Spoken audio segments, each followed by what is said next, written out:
ماشاء اللہ لا حول ولا قوت الا باللہ العلی العظیم اعوذ باللہ من الشیطان الرجیم بسم اللہ الرحمن الرحیم الحمد للہ الذی جعلنا من المتمسکین بولایت علی ابن ابی طالب علیہ السلام اللہم صلی علی محمد وعلی محمد الحمد للہ رب العالمین والصلاة والسلام علی سید المرسلین وآلہ الطیبین الطاہرین المعصومین ولا ان اللہ علی اعدائہم اجمعین ظالمین کاذبین فاسقین کاسبین قاتلین من الاولین والآخرین قال اللہ تبارک و تعالیٰ فی کتابہ المجید و خطابہ الحمید وہو اصدق الصادقین بسم اللہ الرحمن الرحیم وَإِذِ ابْتَلَىٰ إِبْرَاهِيمَ رَبُّهُ بِكَلِمَاتٍ فَأَتَمَّهُنَّ یہی اس دفعہ ان مجالس کا موضوع ہے کہ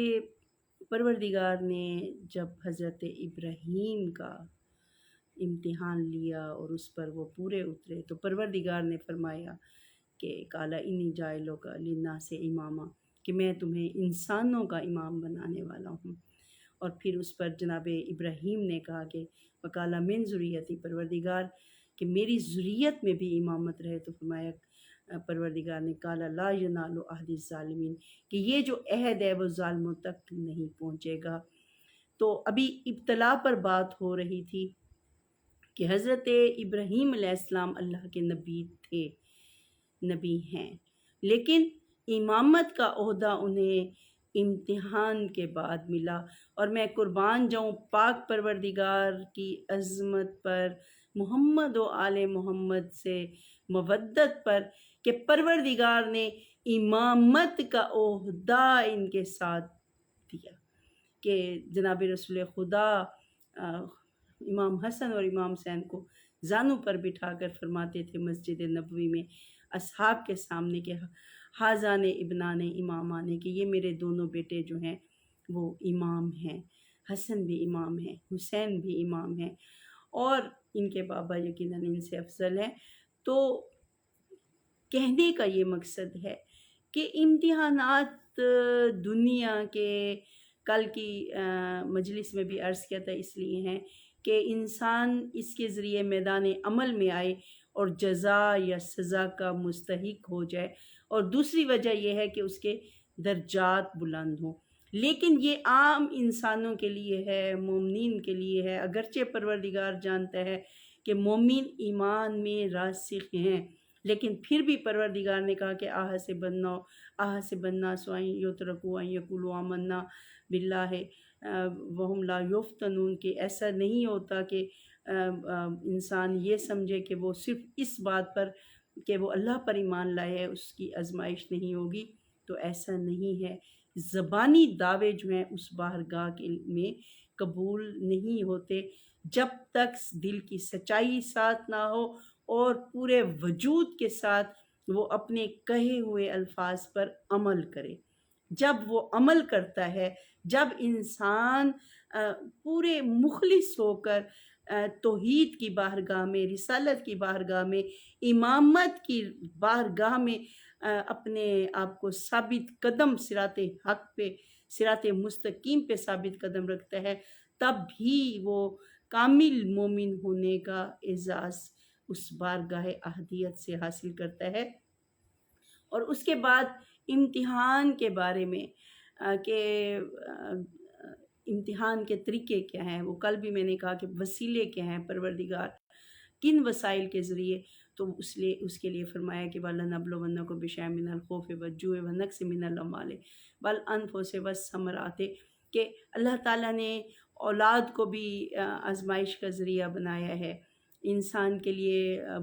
خوف سے انسان کا امتحان لیا گیا ہے کہ آیا حالت خوف میں انسان اپنے پروردگار پہ بھروسہ رکھتا ہے، حالت خوف میں گھبرا تو نہیں جاتا، کیونکہ جو دنیا کی ذرا ذرا سی مصیبت پر پریشان ہو جاتے ہیں تو وہ کیسے قیامت کی سختی کو برداشت کریں گے۔ جن کا آج اپنے رب پر ایمان نہیں ہے، اپنے رب پر یقین نہیں ہے، اپنے مولا پر یقین نہیں ہے، تو قیامت کا زلزلہ، قیامت کی شدت جو اتنی سخت ہوگی کہ سوا نیزے پر سورج ہوگا، تو اس وقت انسان ان حالات میں کیسے جو ہے وہ رہے گا۔ یقیناً یہ خوف کی آزمائش ہے، بھوک کی آزمائش ہے، اس کے علاوہ یہ کل کی میں نے عرض کیا تھا کہ مال کے نقصان سے، اور اس کے بعد جان کی، کہ خدا کی راہ میں، مولا کی راہ میں، ایمان کی راہ میں، کہ یہ دیکھ لو کہ تمہیں اپنی جان قربان کرنی پڑے تو جان قربان کر دو، خدا کے لیے بھوکا پیاسا رہنا پڑے تو بھوکا پیاسا رہ لو. جیسے روزہ ہے ایک بہترین افضل عبادت ہے، نماز کے بعد جو دوسری بڑی عبادت ہے وہ روزہ ہے. اور اس کے بعد جو ہے مال سے زکوٰۃ اللہ نے رکھی ہے، خمس رکھا ہے پروردگار نے، جو خاص طور پر حق سادات ہے، حق بی بی فاطمۃ الزہرا علیہ السلام ہے.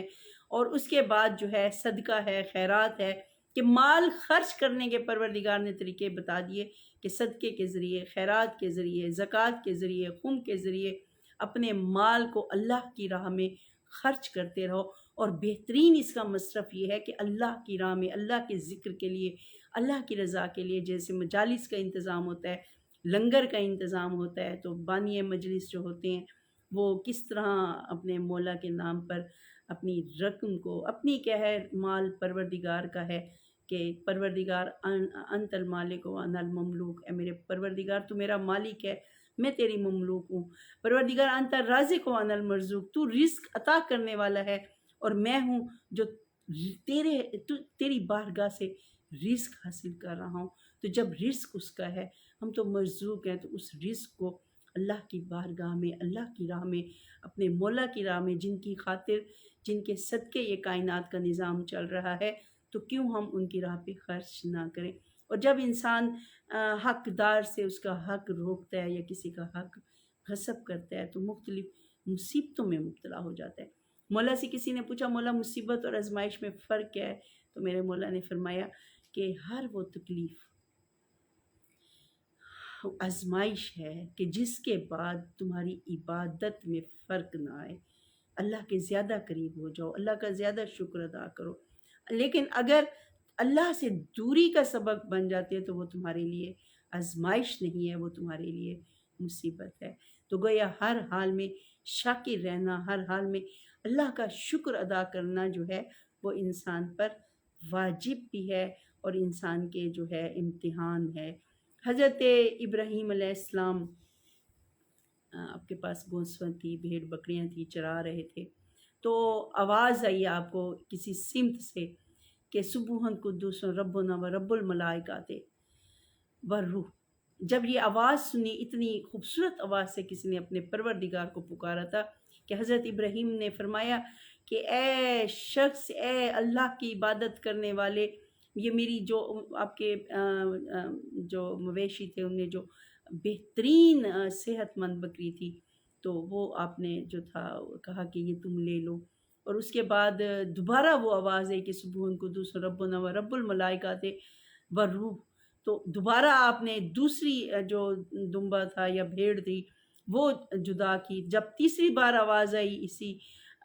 پروردگار کی تسبیح کی کہ سبحان قدوس ربنا و رب الملائکات والروح، تو آپ نے پھر آواز دی کہ اے شخص، اے اللہ کی عبادت کرنے والے، اے خدا کا ذکر کرنے والے، میرے سامنے آؤ اور یہ اپنا لے جاؤ. تو اس وقت ایک نہایت خوبصورت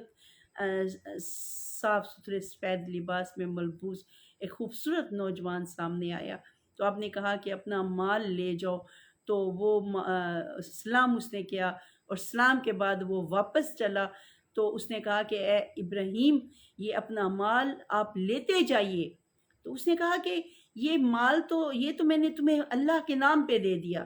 تو اس وقت کہا کہ انا جبرائیل، میں جبرائیل ہوں.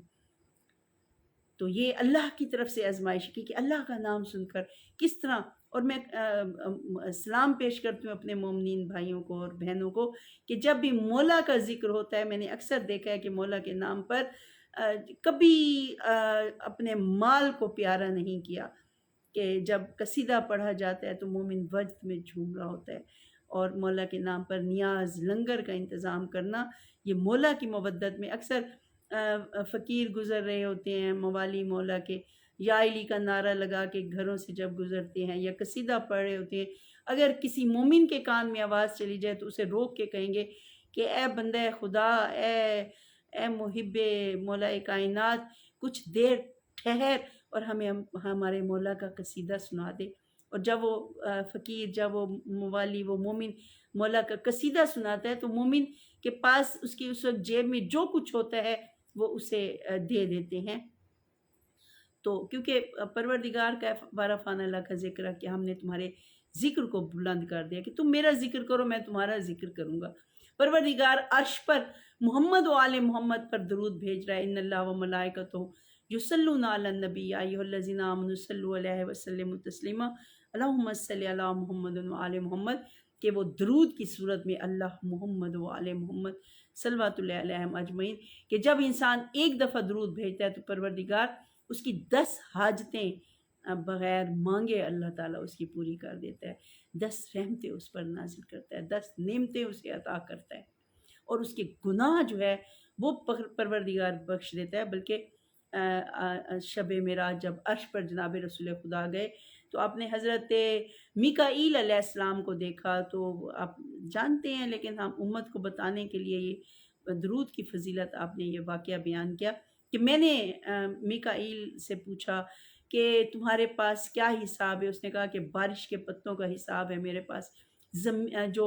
درخت کے پتے ہیں، آسمان کے جو ستارے ہیں، میں ہر ایک کی تعداد جانتا ہوں۔ کہا کوئی ایسی چیز بھی ہے کہ جس کی تعداد سے تم جو ہو لا علم ہو؟ تو اس نے کہا کہ یا رسول اللہ، جب سب مومن مل کر محمد و آل محمد پر درود بھیجتے ہیں تو پروردگار اس کا اتنا اجر، اتنا ثواب عطا کرتا ہے کہ میں اس ثواب کو شمار کرنے سے قاصر ہوں۔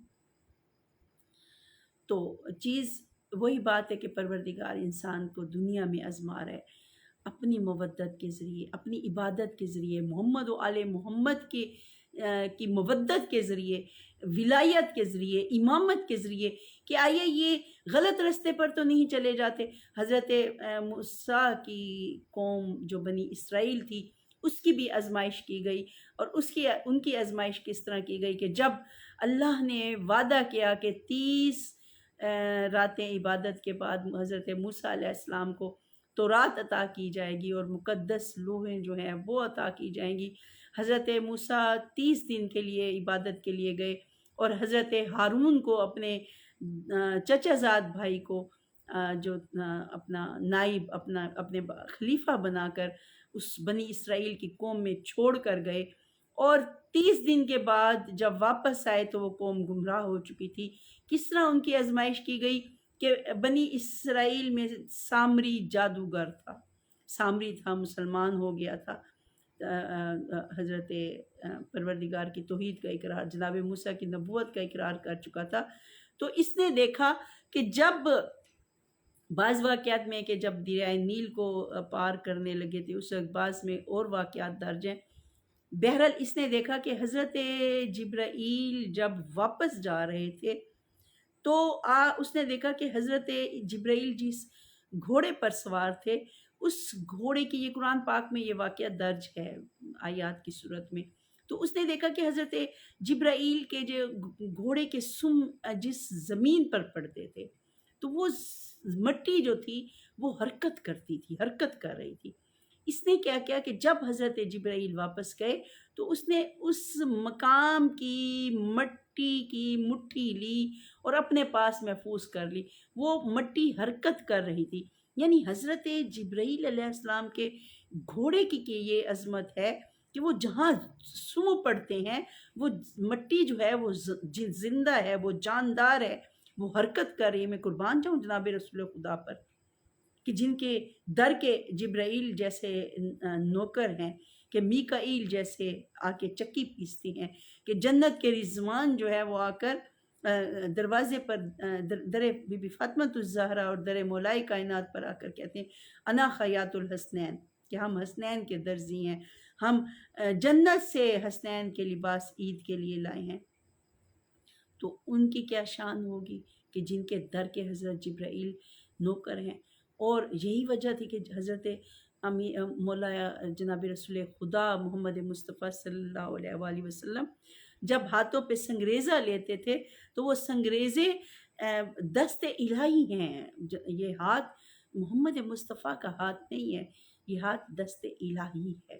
کہ پروردگار خود فرما رہا ہے کہ ان الذین یبایعونک یبایعون اللہ ید اللہ فوق ایدیہم، کہ اے میرے حبیب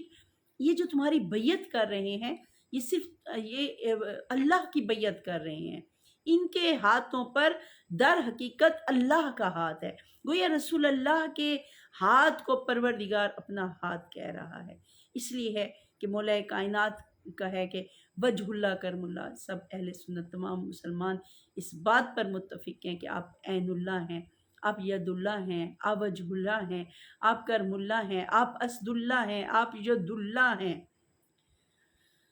تو وہ مٹی جو تھی جب اس نے سونے کا پچھڑا بنایا، اس میں وہ مٹی ڈالی تو وہ قدرت الہی سے حرکت کرنے لگا، اور اس وقت جو ہے ساری کی ساری قوم گمراہ ہو گئی اور انہوں نے پچھڑے کو اپنا خدا مان لیا، گوسالہ پرست ہو گئے۔ تو ایک امتحان، ایک آزمائش انسان کو اسلام سے کفر کی طرف لے جاتی ہے۔ تو گویا لمحہ لمحہ انسان نے اپنے رب سے دعا کرنی ہے کہ پروردگار آخری لمحہ تک شیطان کوشش کرتا ہے کہ یہ میرا بندہ ہو کر جائے، اور پروردگار کہتے ہیں لا تعبدوا شیطان انہ لکم عدو مبین، شیطان کی بندگی نہ کرنا، وہ تمہارا کھلا دشمن ہے، وہ بنی آدم کا دشمن ہے، وہ حضرت آدم کا دشمن تھا، اور اس نے کہا تھا پروردگار یوم معلوم تک مجھے مہلت دے دے، اور چونکہ حضرت آدم کی وجہ سے میں جنت سے نکالا گیا ہوں تو میں صراط مستقیم پر، صراط مستقیم جناب رسول خدا کہتے ہیں یا علی انت صراط مستقیم، علی مرتضیٰ تم ہی صراط مستقیم ہو۔ تو یہ ولایت کے رستے میں بیٹھا ہے، یہ امامت کے رستے میں بیٹھا ہے اور لوگوں کو گمراہ کر رہا ہے کہ انسان جو ہے مومن یقیناً مومن امامت پر یقین رکھتا ہے کہ یہ انسانوں کو، یہ مسلمانوں کو صراط مستقیم سے گمراہ کر کے غلط پیشوا کی طرف لے جائے۔ کل بھی میں نے آیت پڑھی تھی کہ یوم ندعو کل اناس بامامہم، کہ تمام کے تمام لوگ اپنے اپنے امام کے ساتھ آئیں گے۔ تو اس کے بعد اس کی یہی کوشش ہے کہ یہ گمراہوں کو اپنا امام بنا لے، کہ جعلناہم ائمۃ یدعون من النار، کہ یہ جو ہے الی النار، کے جہنم کی طرف بلاتے ہیں، اور اس کے بعد امام ہیں جعلناہم ائمۃ یہدون بامرنا، ہم نے ہی امام بنائے ہیں جو ہدایت کی طرف لے کے جاتے ہیں۔ تو یقیناً آج کی اس مجلس میں جو پیغام ہے وہ پہنچ گیا ہوگا کہ ہم اس دنیا میں حالت آزمائش میں ہیں۔ چاہتا پروردگار تو سیدھا انسان کو جنت میں بھیج دیتا، لیکن ایسا نہیں ہوا، دنیا میدان عمل ہے، ہم حالت آزمائش میں ہیں، ہمیں امامت کے ذریعے، ہمیں ولایت کے ذریعے آزمایا جا رہا ہے کہ رسول پاک نے خم کے میدان میں مولا کائنات کا ہاتھ پکڑ کر، بلکہ تمام حاجیوں کے مجمع میں، کہ جب آخری حجت الوداع آخری حج سے جب واپس آئے ہیں تو پلانوں کا ممبر بنا کے تمام مسلمان، تاریخ میں ہے کہ 1.25 حاجیوں کے مجمع میں مولائے کائنات کا ہاتھ اپنے ہاتھ میں لے کر بلند کر کے من کنت مولا فہذا علی مولا، جس کا میں مولا تھا اس کا علی مولا ہے۔ علی کی ولایت کو پیش کیا، آزمائے گئے ہیں کہ رسول کے بعد آل رسول، خانوادہ رسول کا کس نے کتنا احترام کیا، کس نے کتنی محبت کی۔ تو امتحان، سخت ترین امتحان مولا صادق فرماتے ہیں کہ انبیاء کا سخت ہے، اوصیاء کا سخت ترین امتحان ہے، اور اس کے بعد مومنوں کا ہے۔ میں مومن کی مثال جو ہے ترازو کے پلڑے کی طرح ہے، ایک طرف اس کا ایمان ہے، دوسری طرف اس کا امتحان ہے۔ جتنا مومن کا ایمان زیادہ ہے اتنا ہی اس کا سخت امتحان ہے، اور مومن کبھی بھی آزمائشوں میں گھبراتا نہیں ہے، کبھی بھی وہ پریشان نہیں ہوتا، مایوس نہیں ہوتا۔ اسے پتہ ہے کہ میرا پروردگار میرا مالک ہے، وہ اپنی جان، اپنی مال، اپنی اولاد سب پروردگار کے حوالے۔ اور مومن کا یہ عقیدہ ہے، ہمارے امام زمانہ پردہ غیبت میں موجود ہیں، امام مہدی علیہ السلام موجود ہیں، یقیناً ہم ان کے سائے میں ہیں، یقیناً ان کا نورانی سایہ ہمارے قلوب پر ہے، یقیناً وہ ہمارے ناصر بھی ہیں، وہ ہماری فریاد بھی سن رہے ہیں، اور ہماری جان مال اولاد کے وہی اس دنیا میں بھی آخرت میں بھی ہم کہتے ہیں کہ وہی ہمارے جو کہ مالک پروردگار ہے۔ لیکن ہم نے بیعت کی ہے اپنے امام کی، تو ہمارا جان، ہماری مال، ہماری اولاد سب ہمارے مولا کے حوالے ہے، اور جب ہر چیز مولا کے حوالے ہے، وہ ہمارے محافظ ہیں، تو پھر دنیا کی کیا انسان پرواہ کرے؟ یقیناً بندہ مومن کو دنیا کی پرواہ نہیں ہوتی۔ اور اس کے بعد جو ایک نقطہ نظر، ایک سوال پیدا ہوتا ہے کہ آئمہ معصومین کی آزمائش اتنی سخت کیوں ہے؟ مولائے کائنات کی خاموشی، بی بی فاطمہ تو زہرا کی مصیبت عظمیٰ، کہ وہ بی بی جو کہتی تھی کہ سبت علی المصائب لو انہا سبت علی الایام سرنا لیالیا،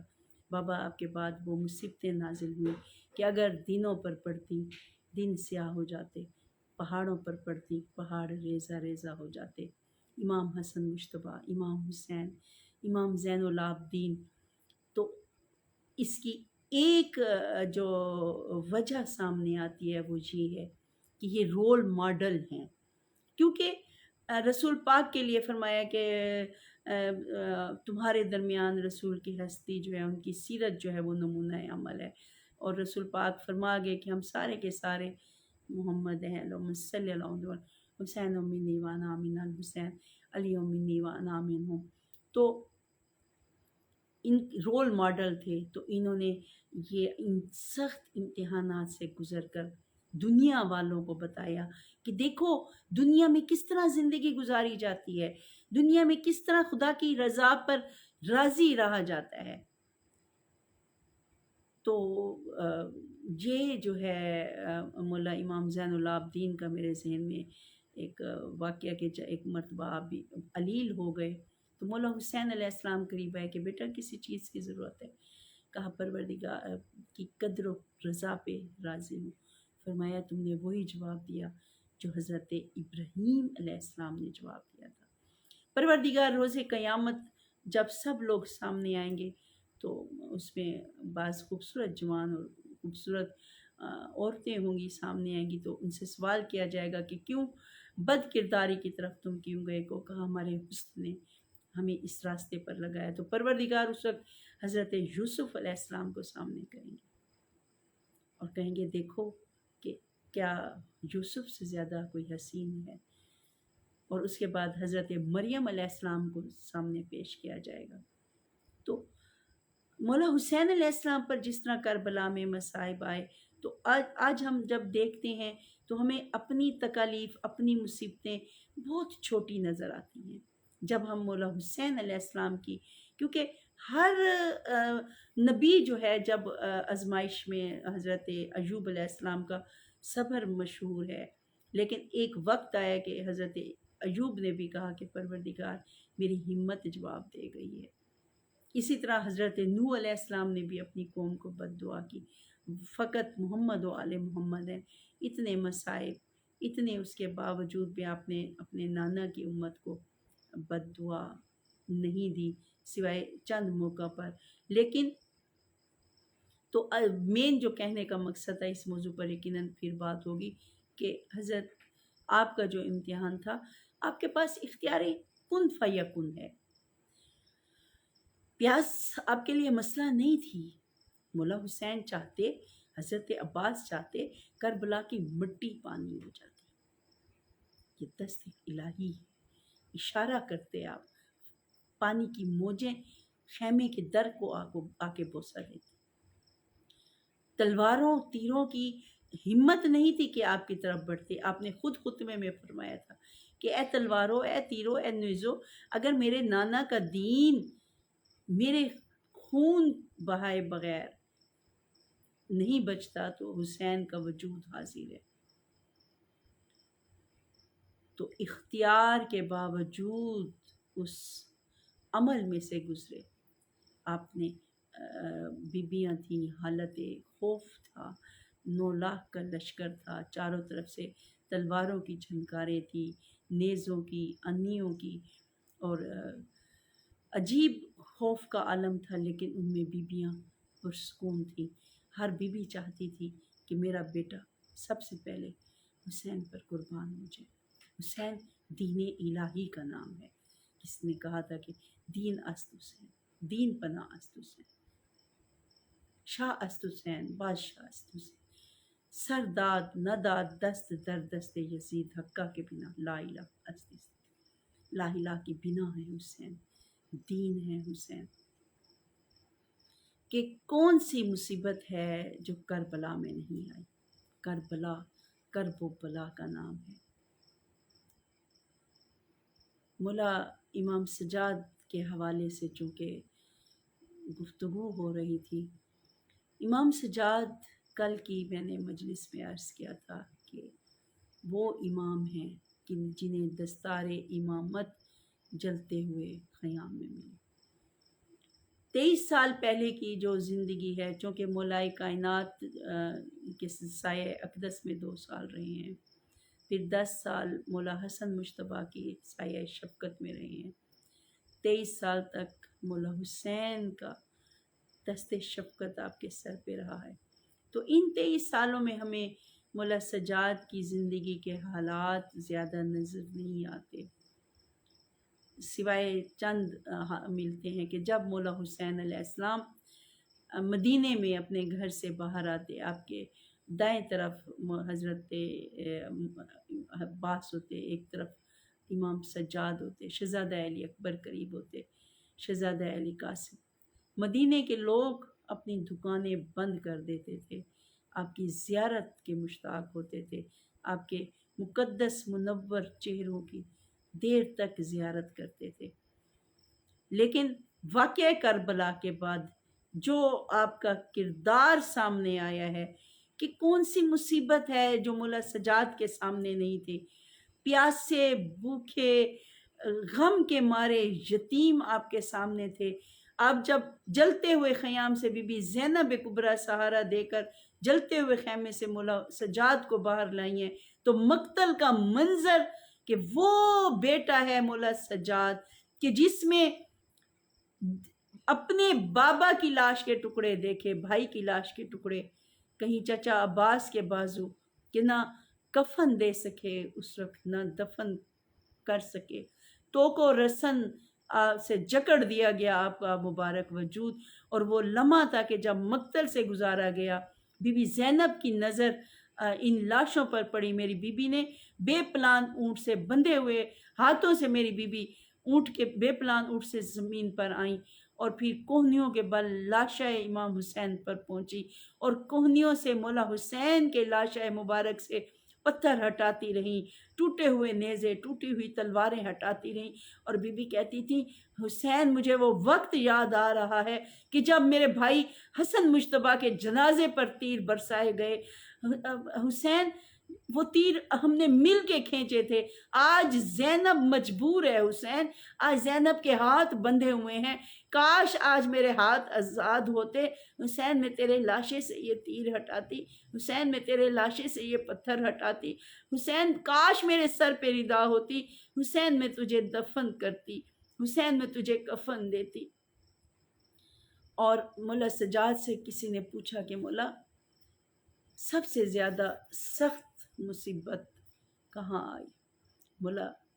رو کر فرماتے تھے الشام الشام الشام۔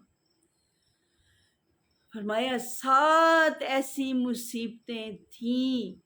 کہ جس پر سجاد نے قدم قدم پر کہا کہ کاش سجاد زندہ نہ ہوتا، کاش سجاد کو ماں نے جنا نہ ہوتا۔ مولا وہ کون سی مصیبت تھی؟ فرمایا پہلی مصیبت یہ تھی کہ جب شام بازار کا شام آیا، ہمارے گرد شرابیوں کا ناچتا ہوا گاتا ہوا مجمع تھا جو ہمارے ارد گرد آ گیا، ہمارے قاتلوں نے ہمیں گھیر لیا، اور مولا فرماتے ہیں کہ ان کے ہاتھوں میں نیزے تھے، تلواریں تھی، فرمایا کہ ہمیں نیزوں کی انیوں سے تکلیف دی جاتی تھی۔ میرے مولا فرماتے ہیں کہ صبح سے لے کر شام تک ہمیں شام کے ہر گلی ہر بازار میں سے گزارا گیا، ہمیں اس مقام پر لایا گیا جہاں غلاموں کو بیچا جاتا ہے۔ مولا سجاد فرماتے ہیں کہ اگر میں کسی یہودی کا غلام بھی ہوتا تب بھی ایسا سلوک نہ ہوتا جتنا علی بن حسین کے ساتھ، خاندان رسول کے ساتھ، علی کا پوتا ہونے کی وجہ سے کیا گیا۔ مولا فرماتے ہیں کہ ہمیں ان علاقوں سے گزارا گیا جو بت پرستوں کے تھے، جو کافروں کے تھے، جو مشرکوں کے علاقے تھے، اور اعلان کیا جاتا تھا کہ جس نے علی کا بدلہ لینا ہو کہ یہ وہی علی کے پوتے ہیں، یہ وہی علی کا گھرانہ ہے کہ جس نے بدر و احد میں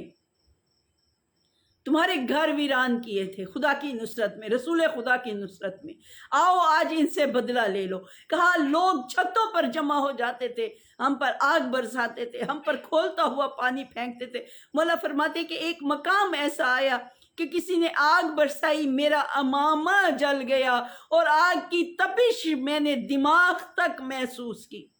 قربان جو میرے مولا فرماتے ہیں کہ سخت ترین حالات میں سے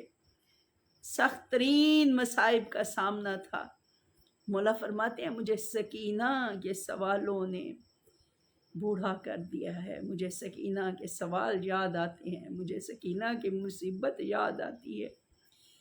کون سا ایسا بھائی ہے کہ جس کے سامنے اس کی بہن کو تماچے لگتے رہیں اور وہ توکو رسن میں اتنا جکڑا ہوا ہو کہ اپنی بہن کو اپنے بابا کے قاتل کے تازیانوں سے نہ بچا سکے، بابا کے قاتل کے تماچوں سے نہ بچا سکے۔ مولا فرماتے ہیں کہ اور وہ وقت تھا شام میں کہ ان قاتلوں نے میرے بابا اور میرے چچا کے سروں کو میری پھپھیوں کے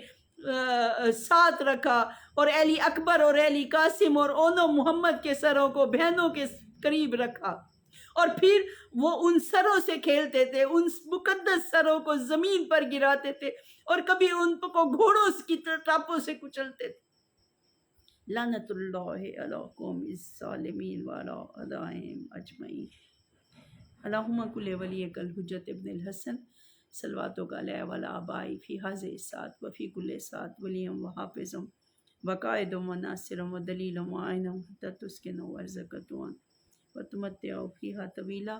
یا مدبر الامور یا باعث من فی القبور یا مجری البحور یا ملین الحدید لداؤد صلی علی محمد وآل محمد وعجل فرجهم اجمعین۔ پاک پروردگار کل مومن مومنات کی تمام پریشانیاں دور فرما، پروردگار تمام مشکلات کو آسان فرما۔ پاک پروردگار جو بے اولاد ہیں انہیں اولاد نرینہ عطا فرما، جو غریب ہیں مقروض ہیں ان کا غیب سے قرض عطا فرما، رزق میں برکت عطا فرما۔ جو دنیا سے چلے گئے ہیں جوار محمد و آل محمد میں ہو، پروردگار اول و آخری دعا دل کی التجا میرے بارہویں آقا کا جلد ظہور فرما، آمین یا رب العالمین۔ اور جب میرے مولا امام زمانہ کا ظہور ہو تو ہم مولا کی پہلی آواز پر لبیک کہتے ہوئے اپنے مولا کی بارگاہ میں حاضر ہوں۔ امن یجیب المضطر اذا دعا ویکشف السوء ربنا تقبل منا انک انت السمیع العلیم۔ اللہم صلی علی محمد وآل محمد وعجل فرجهم اجمعین۔